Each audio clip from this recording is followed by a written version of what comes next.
Kalimantan Selatan masih kekurangan guru dan tenaga pendidik lantaran ada yang meninggal terkena COVID-19 maupun yang memasuki pensiun. Untuk mengatasi permasalahan ini, Dinas Pendidikan dan Kebudayaan Kalimantan Selatan mengusulkan kepada pemerintah Kabupaten dan Kota Kalimantan Selatan agar menerima guru pengganti atau guru honorer untuk mengisi berbagai jabatan dan kekurangan tenaga pengajar.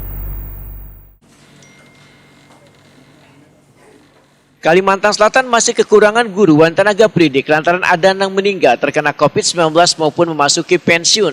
Kabid Guru dan Tenaga Kependidikan Dinas Pendidikan dan Kebudayaan Provinsi Kalimantan Selatan Abdul Rahim Waitakuni Prima TV Jelang Tengah hari Senin 16 Agustus 2021 mendahkan tahun ini jumlah guru di Satuan Pendidikan tingkat sekolah menengah atas wan kejuruan di Kalimantan Selatan berkurang lantaran banyaknya guru yang meninggal dunia dan memasuki pensiun. Akibatnya banyak sekolah yang kekurangan guru dan tenaga pendidik. Untuk mengatasi permasalahan ini, Dinas Pendidikan dan Kebudayaan Kalimantan Selatan ujar Abdul Rahim mengusulkan kepada pemerintah Kabupaten dan Kota se-Kalimantan Selatan agar menerima guru pengganti atau guru honorer untuk mengisi berbagai jabatan di beberapa sekolah dan kekurangan tenaga pengajar, sehingga guru dan tenaga pendidik yang menangani masing-masing bidang mata pelajaran di masa pandemi COVID-19 ini, proses belajar mengajar secara daring tetap terisi dan berjalan dengan baik.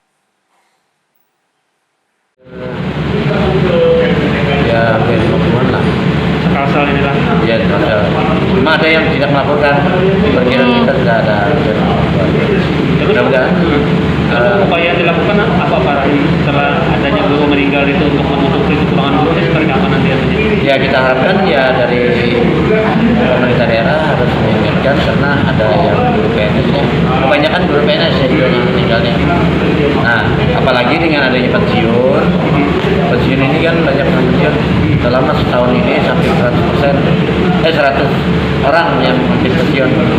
Maka kita untuk menambah memang kita harapkan pemerintah daerah untuk menambahkan guru-guru kita, didik kita, ya, tenaga kontraknya untuk menjadi mengajar di satuan pendidikan yang berada di